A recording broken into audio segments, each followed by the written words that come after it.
Now, but one reason I like these tools, this way, is because they're great. Sit. It's a great tool that'll help you control your dog and get less lunging and less jumping, more control, easier walks.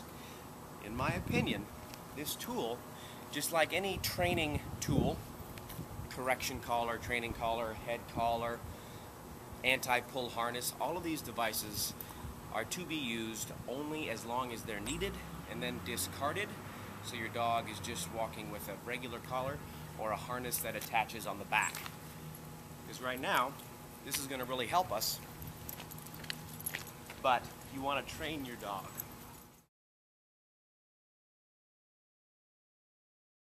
Alright, so here we have a Halti head collar. Oh, good boy. Thanks for checking that out. And we're going to introduce it to Phineas. Here's the food. I put it on the far side of the head collar, meaning it's over here. He has to reach his snout through the loop to get the head collar, or to get the food, rather. Now that he has it on, give him a few more snacks. What we're going to do first is just walk with him with the leash attached to his collar, because once the leash is attached to the head collar, or this device, it's going to put pressure on his snout, which will cause a bit of a new sensation, which a lot of dogs are not into, especially in the beginning. Come on.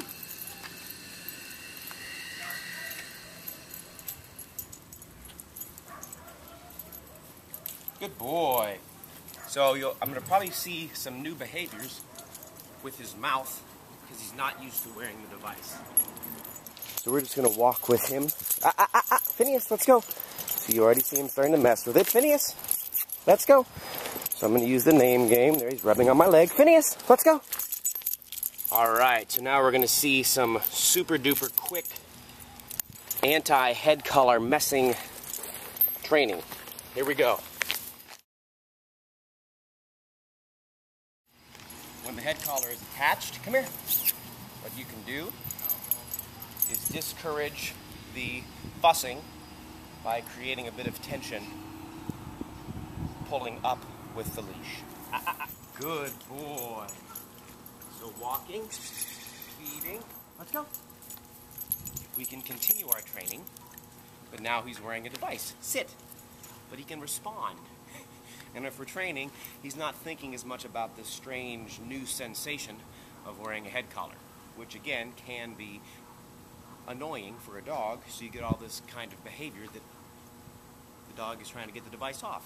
Wouldn't you want to get it off? Let's go. Good boy. Good boy. Good boy. Take it. Good boy. Good boy. So we're just going to be walking and training and training and walking and walking and training. Sit. The head collar can do things like emergency sits. So if you lift up on the head collar, good boy, the dog can also learn that that sensation, that upwards tension, means you should probably put your butt on the ground, and then I'm going to give you a reward.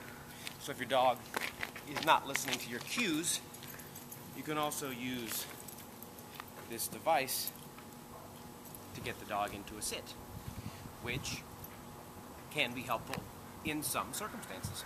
Let's go. Let's go. Good boy. Good dog. Good dog. Good boy.